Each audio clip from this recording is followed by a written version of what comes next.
Golgi apparatus. तो अब हम पढ़ते हैं इसके बारे में, ये होता क्या है। It is consist of a system of membrane bounded vesicle और सिस्टर्न है। इसमें भी आपके वेसिकल्स ऐसा होता है, ये कुछ थोड़ा सा फ्लैट स्कैटर्ड होता है ऐसे। तो ये जो ये सर्कल है, ये तो क्या हो गया उसके वेसिकल्स, और ये क्या हो गया फ्लैट सैक, क्या हो गया उसका सिस्टर्ने। ये जो साइड में राउंडेड बाउंडेड से ऑर्गेनाइजल्स है, ये क्या हो गया आपका उसका वेसिकल, और ये जो सैक फ्लैटर्ड है वो क्या हो गया आपका सिस्टर्ने।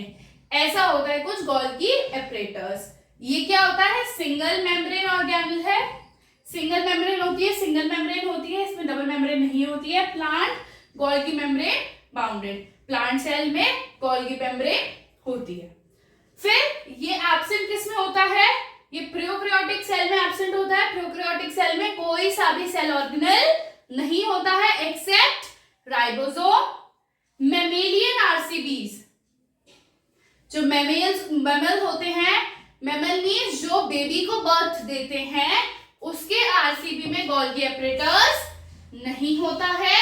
और सीव सेल्स क्या होते हैं, सीव ट्यूब्स जो प्लांट्स में होते हैं, उसमें भी जो गोल्गी एपरेटस होता है एब्सेंट होता है। सीव सेल्स किसमें होते हैं, जैसे जो जाइलम फ्लोएम होता है, उसमें फ्लोएम में सीव ट्यूब्स होते हैं, सीव सेल्स उसी में होते हैं, उसमें एब्सेंट होता है। प्रोकैरियोटिक सेल में एब्सेंट होता है, और मेमेलियन आरसीबी में एब्सेंट होता है। गोल्गी एपरेटस किस में प्रेजेंट होएगा आपका, यूकैरियोटिक सेल में प्रेजेंट होएगा, एनिमल सेल में भी प्रेजेंट होएगा, और प्लांट सेल में भी प्रेजेंट होगा। बस प्रोकैरियोटिक सेल में एब्सेंट रहेगा, सीव सेल्स में एब्सेंट होता है, और mammalian RCB red blood cells में एब्सेंट होगा। ये आपका गोल्गी एपरेटस का एक डेफिनेशन टाइप है कि होता क्या है। अब मैं आपको इसके फंक्शंस लिखवाती हूँ, आप जब तक इसको नोट डाउन करिए।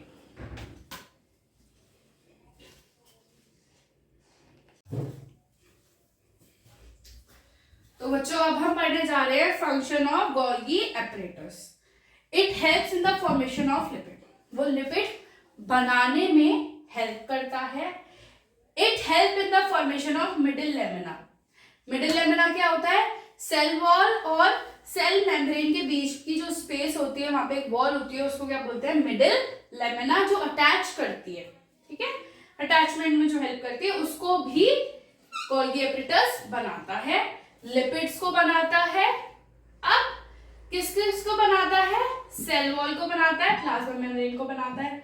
मिडिल लेमिना हो गया सेल वॉल और plasma membrane, along with various substances, और भी काफी सारे सब्सटेंसेस बनाता है, पेरोक्सिसोम्स वगैरह भी बनाता है। इसका जो मेन फंक्शन है एक्सक्रीटरी का फंक्शन है, क्या फंक्शन है, सेक्रेटरी का फंक्शन है। ये एक जगह से दूसरी जगह आपको जो भी मटेरियल होगा ये वहां से उठाएगा, दूसरी उसको पैक करेगा, दूसरी जगह जाके डिस्पैच कर देगा, मतलब दूसरी जगह जाके उसको दे देगा। एक जगह से उसको उठाता है, उसको पहले पैकेजिंग करता है, फिर उसको जहाँ पे उसको लेके जाना होता है वहां पे ले जाता है और डिस्पैच कर देता है, मतलब फिर वहां पे वो उस चीज को छोड़ देता है।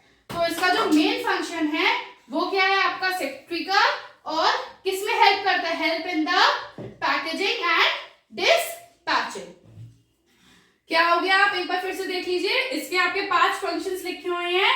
एक तो वो किसमें, फॉर्मेशन ऑफ लिपिड्स में हेल्प करता है, फॉर्मेशन ऑफ मिडिल लेमिना में हेल्प करता है, सिंथेसिस करता है, किसको बनाता है, सेल वॉल और plasma membrane, along with various substances, और भी सब्सटेंसेस होते हैं जैसे पेरोक्सिसोम्स।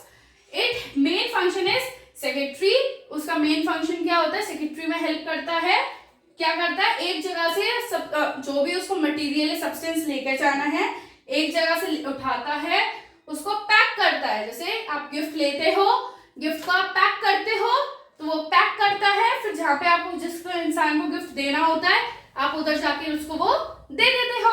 तो यही होता है, पहले वो लेता है, फिर पैकेजिंग करता है, और जहाँ पे उसको देना होता है वहां पे उसको वो डिस्पैच कर देता है। तो ये आपके फंक्शन है गोल्गी एपरेटस के। अब हम इसका डायग्राम बनाना देखते हैं, आप जब तक इसको नोट डाउन कर लीजिए।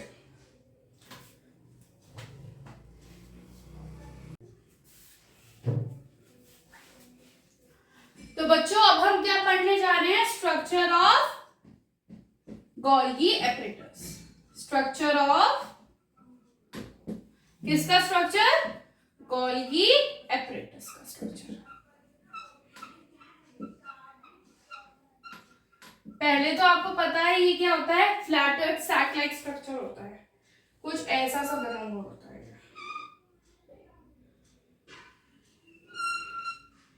एक के ऊपर एक सैक लाइक स्ट्रक्चर होता है।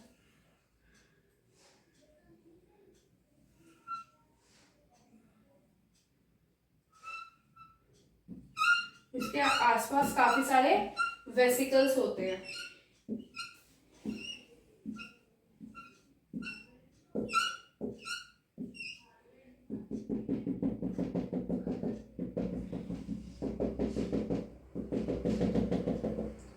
कुछ ऐसा का गोल्गी एपरेटस का स्ट्रक्चर होता है। ये जो आपके फ्लैटेड सैक लाइक स्ट्रक्चर है इसको क्या बोलते हैं, क्रिस्टर्नी। क्या बोलते हैं, क्रिस्टर्नी। ये क्या होते हैं आपके वेसिकल्स। ये जो ऊपर का फेस होता है ना और ये नीचे का फेस होता है, क्या है, जो आपके ये सैक लाइक स्ट्रक्चर्स है इसको क्या बोलते हैं, आपका सिस्टर्ने। ये जो आपके गोल गोल से फेसेस है इसको क्या बोलते हैं, वेसिकल। इसको क्या बोलते हैं, सिस या फिर ट्रांसफॉर्मिंग। और आपके जो इसके काफी इधर उधर साइड में स्ट्रक्चर्स बने होते हैं इसको फेस बोलते हैं। क्या बोलते हैं, सिस या ट्रांसफॉर्मिंग फेस।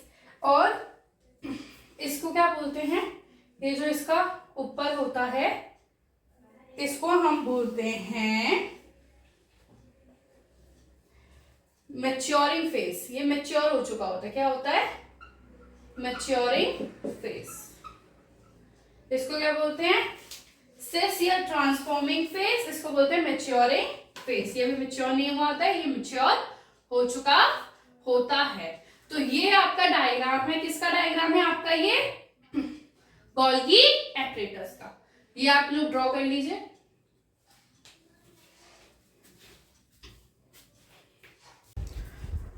तो अब हम पढ़ने जा रहे हैं हमारा फोर्थ ऑर्गेनल, लाइसोसोम्स। लाइसोसोम्स को और क्या बोला जाता है, suicidal bag of the cell. Bag of cell क्या बोला जाता है इसको, सुसाइडल बैग ऑफ सेल। कैसे होते हैं ये, thin sac like organelle containing. Sac like होते हैं, ऐसे बोरे की तरह पड़े हुए होते हैं। कंटेनिंग, इसके अंदर क्या होगा, एंजाइम्स होंगे फॉर इंट्रासेलुलर डाइजेशन। किसी भी चीज को डाइजेस्ट करने के लिए इसमें क्या होंगे, एंजाइम्स होंगे। इंट्रासेलुलर क्या होता है, सेल के अंदर के डाइजेशन के लिए क्या होंगे, एंजाइम्स होंगे। और वो क्या करेगा, इंट्रासेलुलर डाइजेशन। ये सिंगल मेम्ब्रेन बाउंडेड है, ये जो ऑर्गेनल है सिंगल मेम्ब्रेन बाउंडेड है। Occur in animal cell, animal cell में ज्यादा होता है as compare to plant cell. Plant cell में काफी कम होता है। They do not have definite shape. अब हो सकता है लाइसोसोम इतना सा हो सकता है इतना सा हो सकता है ऐसी शेप का हो, ऐसी शेप का हो, कोई सी भी शेप का हो सकता है और कोई सा भी इसका कितना भी बड़ा साइज हो सकता है। लाइसोसोम्स क्या कहलाता है उसको, suicidal bag of the cell. Thin sac like, sac क्या होता है, बोरे की तरह। ग्रैन्यूल्स होते हैं, सर्कल्स होते हैं। कंटेनिंग, क्या कंटेन करते हैं, एंजाइम्स। एंजाइम्स होते हैं उसके अंदर इंट्रासेलुलर डाइजेशन के लिए, सेल के अंदर की डाइजेशन के लिए। ये सिंगल मेम्ब्रेन होती है, एनिमल्स में ज्यादा फाउंड होता है, प्लांट में कम होता है। इसका कोई भी स्पेसिफिक शेप और साइज नहीं होता है। ये नोट डाउन कर लीजिए, फिर मैं आपको इसके फंक्शंस लिखवाती हूँ।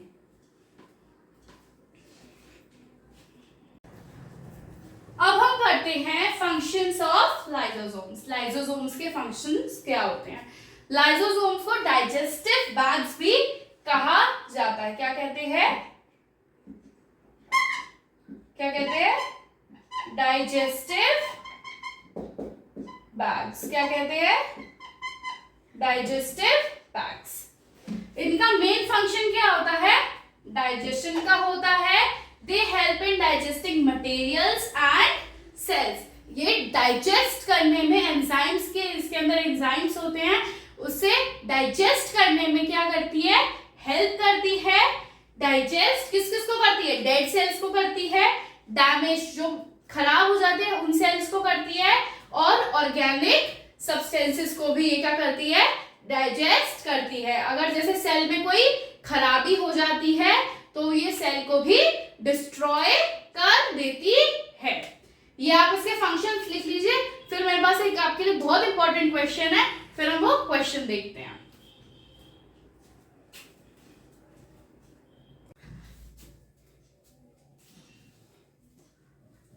तो हमारे पास एक इंपॉर्टेंट क्वेश्चन है, why are lysosomes known as suicidal bags? कि जो लाइसोसोम्स होते हैं उसको हम सुसाइडल बैग्स क्यों कहते हैं? पहले तो ये देख लेते हैं कि सुसाइडल बैग्स क्या होता है। During disturbance in cellular metabolism, आपको पता है कि सेल के अंदर काफी सारे फंक्शंस परफॉर्म होते रहते हैं, मेटाबॉलिक रिएक्शंस होते हैं, हर चीज सेल के अंदर अपना प्रॉपर फंक्शन परफॉर्म करती है। पर जब उसमें डिस्टर्बेंस आता है, क्या होता है?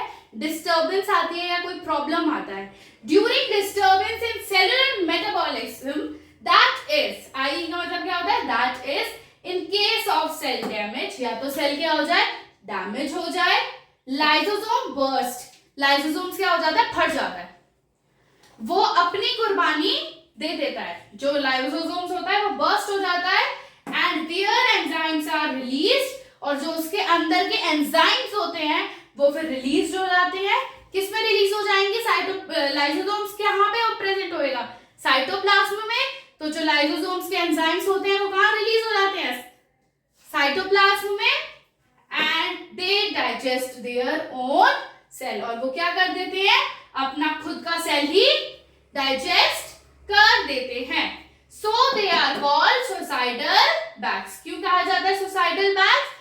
इसलिए कहा जाता है क्योंकि अगर बाई चांस कोई भी डिस्टर्बेंस होती है सेलुलर मेटाबॉलिज्म में, तो जो लाइसोसोम्स हैं वो फट जाता है, बर्स्ट कर जाता है, और उसके अंदर के जो भी एंजाइम्स होंगे वो साइटोप्लाज्म में फैल जाते हैं, और फिर वो अपना ही सेल खत्म कर लेता है, डाइजेस्ट कर लेता है। So they are called suicidal bags of the cell. Scavengers of the cell भी बोला जाता है कि अपने आप को ही मार लेते हैं। Why the lysosomes known as the suicidal bag? ये आपका मोस्ट से भी most very very very important question है, आप इसमें स्टार मार्क कर लीजिए, और ये मोस्ट इंपॉर्टेंट क्वेश्चन है, ये आप नोट डाउन जरूर करिएगा, और एग्जाम से पहले ये तो आप पढ़कर जरूर ही जाए। नोट कर लीजिए इसको, फिर हम नेक्स्ट टॉपिक पे चलते हैं। टॉपिक है वैक्यूल। क्या होता है वैक्यूल? एक स्टोरेज सैक होता है, जो क्या होता है? These are membrane bounded. एक तो क्या है? ये मेम्ब्रेन बाउंडेड है, water remain region in the cytoplasm. कहां पे होता है? साइटोप्लाज्म। क्या करता है इसके अंदर? स्टोर क्या होता है? एक तो ये वाटर स्टोर करता है एंड अदर सब्सटेंसेस को स्टोर करता है। जैसे ये हमारा एक सेल है, ये आप ये सोच लीजिए ये क्या है? प्लांट सेल है। अब प्लांट सेल और एनिमल सेल में जो वैक्यूल होता है वो अलग अलग साइज और नंबर में प्रेजेंट होता है। प्लांट सेल में वैक्यूल बीच में बड़ा सा प्रेजेंट होता है, ये क्या है? आपका वैक्यूल है। पर जो एनिमल सेल होता है उसमें छोटे छोटे नंबर्स में काफी सारे प्रेजेंट होते हैं। एक तो इसका ये डिफरेंस हो गया प्लांट सेल और एनिमल सेल का, कि जो वैक्यूल होता है वो एक सिंगल फाउंड होता है प्लांट सेल में, और एनिमल सेल में काफी ज्यादा और छोटे छोटे फाउंड होते हैं। They are bounded by a single membrane tonoplast, ये बहुत इंपॉर्टेंट है कि जो उसकी मेम्ब्रेन है, मतलब ये जो आप में ये बाउंड्री बना रही हूं जो उसको डिफरेंशिएट कर रही है, उसको क्या बोलते हैं? टोनोप्लास्ट। क्या बोलते हैं? टोनोप्लास्ट। ये क्या कंटेन करता है? वाटर और अदर सब्सटेंसेस। जो इसकी सिंगल मेम्ब्रेन होती है ये क्या होती है? टोनोप्लास्ट। जो एनिमल सेल होता है उसका वैक्यूल क्या होता है? स्मॉलर इन साइज, एंड जो बहुत ज्यादा न्यूमरस होता है, मतलब काफी नंबर्स वाला होता है। और पर जो प्लांट सेल का वैक्यूल होता है वो एक ही होता है, जो कि भी वो भी मिडिल के रीजन में ही फाउंड होता है। आप अब ये लिख लीजिए और फिर मैं आपको इसके फंक्शंस लिखवाती हूँ। तो बच्चों अब हम पढ़ने जा रहे हैं फंक्शन ऑफ वैक्यूल, कि वैक्यूल का फंक्शन क्या होता है। It helps in maintaining osmotic pressure. Osmotic pressure क्या होता है? कि बाहर की कंसंट्रेशन और अंदर की कंसंट्रेशन इक्वल करने के लिए ऑस्मोटिक प्रेशर चाहिए होता है, ताकि अगर बाहर प्रेशर ज्यादा है तो हमारा जो सेल है वो स्वेल अप ना हो जाए, और अगर बाहर प्रेशर कम है तो हमारा सेल है वो श्रिंक ना हो जाए। In the cell and store toxic metabolism products. कैसे? टॉक्सिक मेटाबॉलिज्म प्रोडक्ट्स, जैसे मेटाबॉलिज्म रिएक्शंस होते हैं उसके जो प्रोडक्ट्स होते हैं उसको वो स्टोर करता है of plant cell. They also contain cell sap. ये सेल सैप में that give turgidity to the cell. Turgidity क्या होता है? कि उसको थोड़ा स्वेल अप रखता है, फूला फूला सा रखता है, वरना अगर वैक्यूम नहीं होगा तो एकदम सुकड़ा सुकड़ा सा सेल रहेगा। Turgidity of to the cell मतलब उसके अंदर काफी ज्यादा वाटर का कंटेंट होता है, और आपको पता है कि वाटर बहुत ज्यादा जरूरी है। जैसे ह्यूमन बॉडी में भी 70% वाटर होता है, वैसे ही सेल में भी वाटर का कंटेंट ज्यादा होना चाहिए, इसलिए वो turgidity to the cell provide करता है। कौन प्रोवाइड करता है? वैक्यूल। ऑस्मोटिक प्रेशर को भी मेंटेन करके रखता है कि ना ज्यादा कम ना ज्यादा हो, और टॉक्सिक मेटाबॉलिज्म प्रोडक्ट्स को भी स्टोर करके रखता है अपने अंदर। और उसके जो सेल सैप होता है, मतलब जो सेल की वॉल्स होती हैं, वो turgidity to the cell provide करती है कि सेल जो है वो अपनी एक मेंटेन्ड शेप में रहे और वाटर का कंटेंट उसमें काफी ज्यादा बड़ा रहे, स्वेल अप रहे, मोटा ताजा सेल रहे एकदम से। आप इसको नोट कर लीजिए, फिर हम नेक्स्ट टॉपिक पे चलते हैं। तो बच्चों अब हमारा टॉपिक है माइटोकॉन्ड्रिया। माइटोकॉन्ड्रिया में मैं आपको पहले ही बता दूं कि उसको सेल इन द सेल भी कंसिडर करते हैं, क्योंकि उसके पास अपना खुद का डीएनए होता है, वो अपने आप रेप्लिकेट कर लेता है और उसके अपने ही स्पेसिफिक फंक्शंस परफॉर्म करता है। अब हम इसका स्ट्रक्चर पढ़ते हैं कि उसका स्ट्रक्चर कैसा होता है। पहले तो वो रॉड शेप होता है, मतलब थोड़ा ऐसा सा स्ट्रक्चर होता है उसका। साइटोप्लाज्म में फाउंड होता है, सारे सेल ऑर्गेनल साइटोप्लाज्म में ही मिलते हैं। All of eukaryotic cells, prokaryotic cell में सेल ऑर्गेनल्स नहीं मिलते हैं एक्सेप्ट राइबोसोम्स। प्रोकैरियोटिक सेल, जो प्रोकैरियोटिक सेल होता है उसमें सेल ऑर्गेनल्स नहीं मिलते हैं एक्सेप्ट राइबोसोम्स। जो यूकैरियोटिक सेल होते हैं उसी में सारे सेल ऑर्गेनल्स मिलते हैं एक्सेप्ट मैमेलियन आरबीसीज। आरबीसीज क्या होता है? रेड ब्लड सेल, मेमेल जो बेबी को जन्म देते हैं, मतलब जिनके जो यंग वंस होते हैं वो बेबी होते हैं, उसके आरबीसीज में प्रेजेंट नहीं होता है। Maximum mitochondria are found in the metabolically active cell. Maximum मतलब एक बहुत ज्यादा हाई नंबर, एक नहीं, दो नहीं, तीन नहीं, चार नहीं, नंबर ऑफ माइटोकॉन्ड्रिया कहां पर फाउंड होते हैं? मेटाबॉलिकली एक्टिव सेल, जो काफी ज्यादा मेटाबॉलिकली एक्टिव है, रिएक्शंस कर रहा है, फंक्शंस परफॉर्म कर रहा है, उसमें ये फाउंड होते हैं। ये डबल मेम्ब्रेन होता है, आपको पता है 2 सेल ऑर्गेनल्स डबल मेम्ब्रेन होते हैं, 3 न्यूक्लियस, माइटोकॉन्ड्रिया और प्लास्टिड। ये क्या है? डबल मेम्ब्रेन है। पहली जो इसकी मेम्ब्रेन होती है आउटर मेम्ब्रेन, उसके पास क्या होता है? एक स्पेसिफिक प्रोटीन होता है। इसमें क्या है? ये आउटर मेम्ब्रेन है हमारी, और जो इनर मेम्ब्रेन होती है वो फोल्डेड इनसाइड, मतलब ऐसे थोड़ा ऐसे होती है, फोल्डेड कैसी होती है? फोल्डेड होती है, जिसको क्या बोलते हैं? क्रिस्टे। क्या बोलते हैं? क्रिस्टे। क्रिस्टे और क्रिस्टर्ने में आप कंफ्यूज नहीं होइएगा। जो माइटोकॉन्ड्रिया होती है उसमें क्या होता है? क्रिस्टे, जो हमारी अंदर वाली मेम्ब्रेन में मिला जाता है। गोल्गी एपरेटस में जो सैक लाइक स्ट्रक्चर्स होते हैं उसको क्रिस्टर्ने बोला जाता है, इसको बोला जाता है क्रिस्टे। आप इसको नोट डाउन कर लीजिए, फिर मैं आपको इसके फंक्शंस और डायग्राम अच्छे से एक्सप्लेन करती हूं। ये याद रखिएगा कि ये मेटाबॉलिकली एक्टिव सेल्स में काफी ज्यादा नंबर में प्रेजेंट होता है। इसका स्ट्रक्चर और ये दो मेम्ब्रेन होते हैं, यही इसका मेन पॉइंट्स हैं।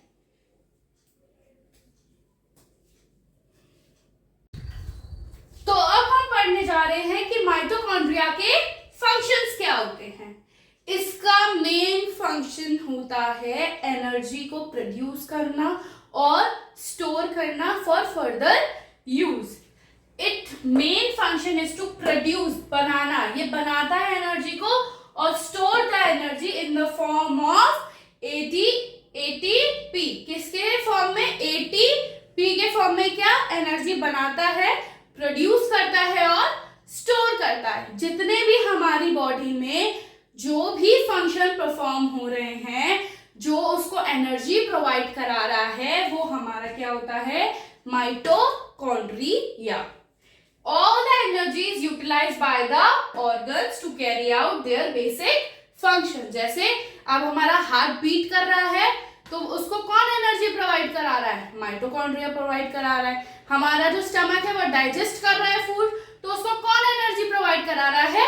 माइटोकॉन्ड्रिया प्रोवाइड करा रहा है।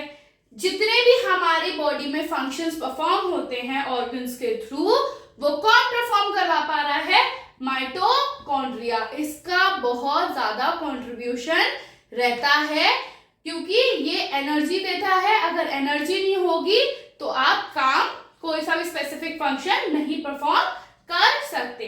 इसलिए इसको क्या बोला जाता है? Power house of the cell. क्या बोला जाता है?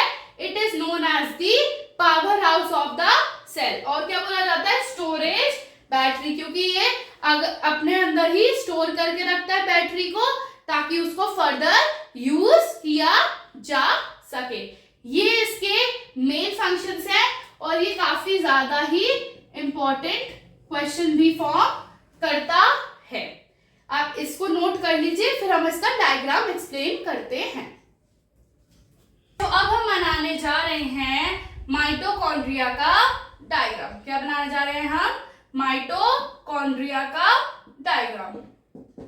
ये एग्जाम बेसिस से भी बहुत ज्यादा इंपॉर्टेंट है। पहले तो क्या होता है? ये रॉड शेप लाइक स्ट्रक्चर होता है। कैसा? रॉड शेप लाइक स्ट्रक्चर होता है। इसकी जो आउटर मेम्ब्रेन होती है, ये क्या है? इसकी आउटर मेम्ब्रेन। क्या है इसकी? Outer membrane. अब इसकी जो इनर मेम्ब्रेन होती है वो कैसी होती है? फोल्डेड। कैसी होती है? फोल्डेड। कैसे होती है? ऐसी होती है, फोल्डेड। और इसकी इनर मेम्ब्रेन को क्या बोला जाता है? क्रिस्टे। क्या बोला जाता है? ये इसकी इनर मेम्ब्रेन है, ये आउटर मेम्ब्रेन है, इसको क्या बोला जाता है? क्रिस्टे। क्या बोला जाता है? क्रिस्टे। जो इसकी इनर मेम्ब्रेन है इसको क्या बोला जाता है? क्रिस्टे। और जो इन दोनों मेम्ब्रेन के बीच का पोस्चर है इसको क्या बोला जाता है? Outer chamber. क्या बोला जाता है? Outer chamber. अब मैंने आपको एक चीज बताई कि जो माइटोकॉन्ड्रिया होता है उसके पास अपना खुद का डीएनए प्रेजेंट होता है। ये क्या हो गया? उसका खुद का डीएनए। क्या हो गया? ये उसका खुद का डीएनए। अब डीएनए है तो जो हर किसी में पाया जाता है ऑर्गेनल, राइबोसोम्स। किस क्या होंगे? राइबोसोम्स भी हैं। क्या क्या हो गया? जो उसकी आउटर कवरिंग है वो क्या हो गया? आउटर कवरिंग, जो कि प्रोटीन से बनी होती है। Inner membrane cristae. जो इन दोनों मेम्ब्रेन के बीच का जो पोर्शन रह जाता है उसे आउटर चैम्बर। इसके अंदर अपना खुद का क्या होता है? डीएनए होता है, राइबोसोम्स भी प्रेजेंट होते हैं। तो ये आपका एक डायग्राम है माइटोकॉन्ड्रिया का। ये आप ये याद रखिएगा कि इसके अंदर इसका खुद का डीएनए और राइबोसोम प्रेजेंट होते हैं, ताकि ये अपना रेप्लिकेशन में हेल्प अपने आप ही कर लेता है। रेप्लिकेट करने में 1 से 2, 2 से 4 ऐसे अपने आप ही रेप्लिकेट होता जाता है, इसी किसी की जरूरत नहीं है। तभी इसे हम क्या करते हैं, cell in the cell consider भी करते हैं। आप ये डायग्राम ड्रॉ कर लीजिए और इस पे वेरी इंपॉर्टेंट जरूर मार्क कर लीजिएगा। टॉपिक है प्लास्टिड। क्या है? प्लास्टिड। मैं आपको बता दूं कि ये काफी ज्यादा इंपॉर्टेंट है हमारे नेचर के लिए, हमारे सर्वाइवल के लिए। क्यों? क्योंकि ये आपको ऑक्सीजन प्रोवाइड कराता है फॉर द सर्वाइवल। प्लास्टिड क्या होता है? पहली बात तो ये डबल मेम्ब्रेन होता है और इसके पास अपना खुद का डीएनए होता है और क्या होते हैं, राइबोसोम्स होते हैं खुद के। ठीक है। अब पी से प्लास्टिड, पी से प्लांट सेल। प्लास्टिड बस और बस प्लांट सेल में ही प्रेजेंट होता है और ये क्या करता है, प्रोवाइड कलर। ये याद रखिएगा कि ये क्या करता है, प्रोवाइड कराता है। क्या प्रोवाइड कराता है? कलर को। अब प्लास्टिड 3 टाइप के होते हैं, क्रोमोप्लास्ट, ल्यूकोप्लास्ट और क्लोरोप्लास्ट। कौन कौन से होते हैं? पहला टाइप क्या है आपका, क्रोमोप्लास्ट, सेकंड क्या है आपका, ल्यूकोप्लास्ट और थर्ड क्या है आपका, क्लोरोप्लास्ट। सबसे पहला हम टॉपिक पढ़ते हैं, क्या है, क्रोमोप्लास्ट। अब क्रोमोप्लास्ट क्या होता है? जैसे हमारे जो प्लांट होते हैं उसमें फ्लावर्स होते हैं। अब डिफरेंट डिफरेंट कलर के फ्लावर होते हैं, कोई रेड होता है, कोई पिंक होता है, कोई येलो होता है, कोई ऑरेंज होता है। तो जो वो फ्लावर को कलर कौन देता है? कोई आके पेंट तो कर नहीं रहा है। तो ये वाला जो पिगमेंट है क्रोमोप्लास्ट, कलर्ड पिगमेंट होता है। कैसा? कलर्ड प्लास्टिड होता है, कलर्ड पिगमेंट होता है इन फ्लावर। किसमें होता है? इन फ्लावर होता है और प्रोवाइड कराता है कोई सा भी colour other than green. Green colour नहीं प्रोवाइड कराता, क्योंकि ग्रीन कलर कौन प्रोवाइड कराता है? क्लोरोफिल। ग्रीन कलर पिगमेंट कौन सा होता है? क्लोरोफिल। क्रोमोप्लास्ट क्या होता है? कलर्ड प्लास्टिड होता है जो प्रोवाइड कराता है colour other than green, green के अलावा। अब होता है ल्यूकोप्लास्ट, सेकंड वाला, कलरलेस होता है, इसके पास कोई कलर नहीं होता, बेरंग होता है ये। और क्या कराता है? Synthesize and store food. ये फूड को बनाता भी है और उसको अपने अंदर स्टोर भी करता है। इसका बेसिकली फंक्शन क्या होता है? स्टोरेज के लिए क्या होता है? फंक्शन होता है।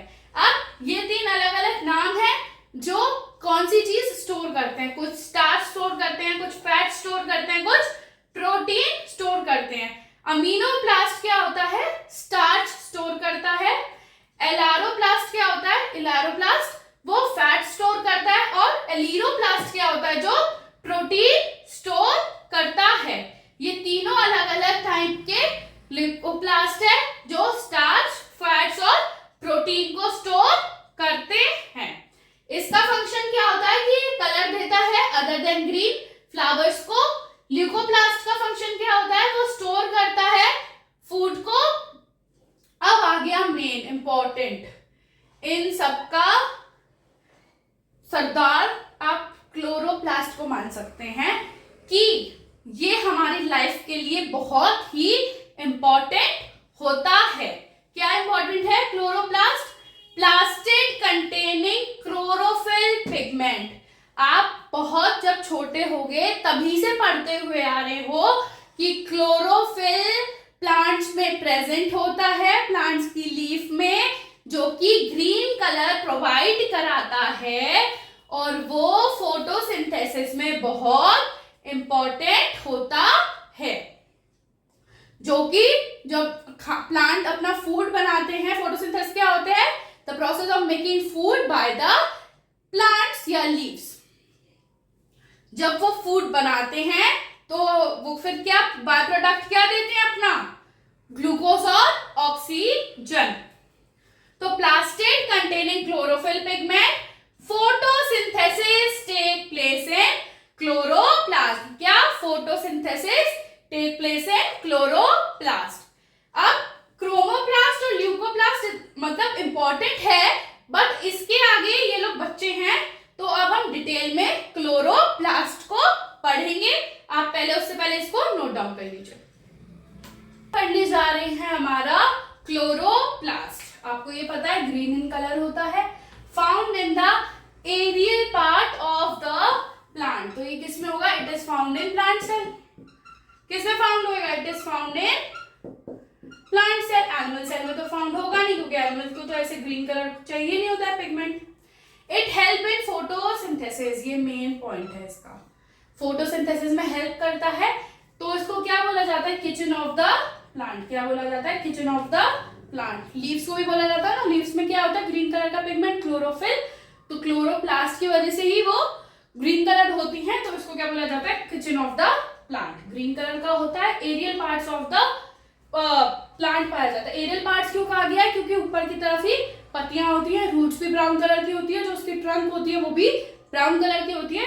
लीव्स में पाया जाता है एरियल पार्ट, इसलिए बोला गया है।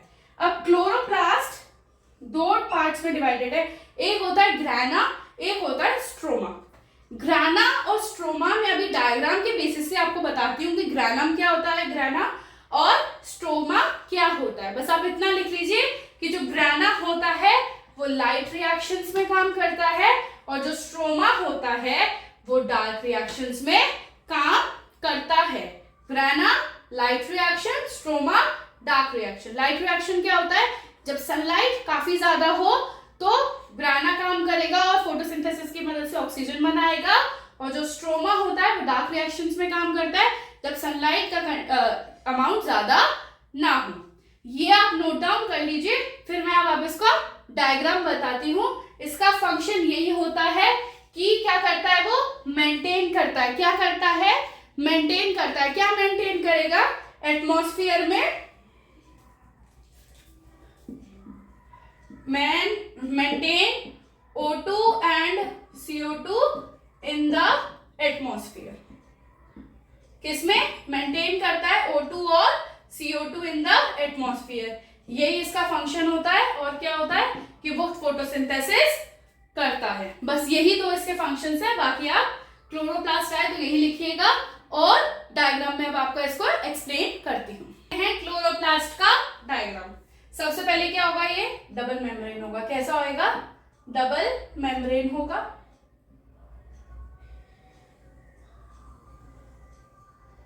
सिंगल मेम्ब्रेन, देन ये क्या हो गई आपकी? Double membrane. अब हम बनाते हैं पहले इसका डीएनए।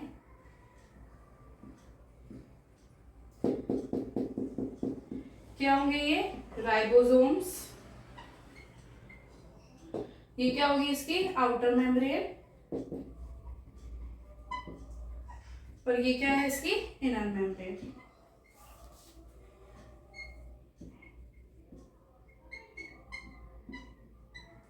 ये क्या है? बाहर वाली मेम्ब्रेन आउटर मेम्ब्रेन, अंदर वाली इनर मेम्ब्रेन। डीएनए बना दिया, राइबोसोम्स बना दिए। अब हम इसका मेन पार्ट बनाते हैं। इसमें ऐसे ये सैक लाइक स्ट्रक्चर्स होते हैं। क्या होते हैं इसमें? ऐसे सैक लाइक स्ट्रक्चर होते हैं। ये एक सर्कल है, इसको बोलते हैं ग्राना। क्या बोलते हैं? ग्राना। और जब ये बहुत सारे हो जाते हैं, ये जब मिल जाते हैं, ये एक पूरे सेट को बोलते हैं थैलाकॉइड। क्या बोलते हैं? थैलाकॉइड। थैलाकॉइड क्या बोलते हैं हम इसे? थैलाकॉइड। अब इसमें ये एक तो होता नहीं है, ऐसे ये करीब काफी सारे स्ट्रक्चर्स बने होते हैं। अब इसको जो ज्वाइन करेगा, उसको बोलते हैं लैमिना। इसको क्या बोलते हैं? लैमिना। लैमिना। जो ये इसके स्ट्रैंड्स हैं, इसको जो ज्वाइन कर रहा है उसको क्या बोलते हैं? लैमिना। ये ग्राना है, इसका प्लूरल ग्रानम होता है, और ये क्या करता है, लाइट रिएक्शन करता है। अब जो ये इसका बैक का आप स्पेस देख रहे हैं, क्या देख रहे हैं कि जो पीछे की जितनी भी स्पेस खाली है इसको बोलते हैं हम स्ट्रोमा। क्या बोलते हैं, स्ट्रोमा, जो कि आपका क्या करता है, डार्क रिएक्शन। ग्राना क्या करता है आपका, लाइट रिएक्शन, और जो स्ट्रोमा होता है वो क्या करता है आपका, डार्क रिएक्शन। ठीक है, इस आपके क्लोरोप्लास्ट के अंदर ऐसे सैक लाइक स्ट्रक्चर्स पड़े रहते हैं, इसको क्या बोलते हैं हम, स्टार्च। क्या, स्टार्च, क्योंकि फोटोसिंथेसिस के जो बाय प्रोडक्ट्स होते हैं उसमें ग्लूकोज और CO2 फॉर्म होती है, O2 फॉर्म होती है और ग्लूकोज फॉर्म होती है, तो उसी का जो स्टार्च फॉर्मेशन है वो रहता है। तो ये आपका एक क्लोरोप्लास्ट का डायग्राम है।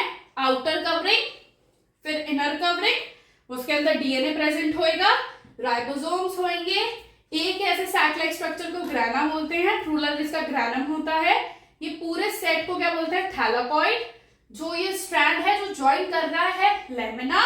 ये पीछे जो स्पेस रह गई है आपकी, स्ट्रोमा, इसमें सैक लाइक स्ट्रक्चर्स पड़े होंगे जिसको क्या बोलते हैं, स्टार्च। ग्राना क्या करता है, लाइट रिएक्शन, और स्ट्रोमा क्या करता है आपका, डार्क रिएक्शन।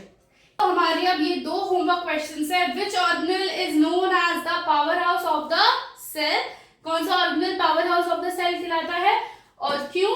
और सेकंड होमवर्क क्वेश्चन है, name any cell organelle which is non membranes.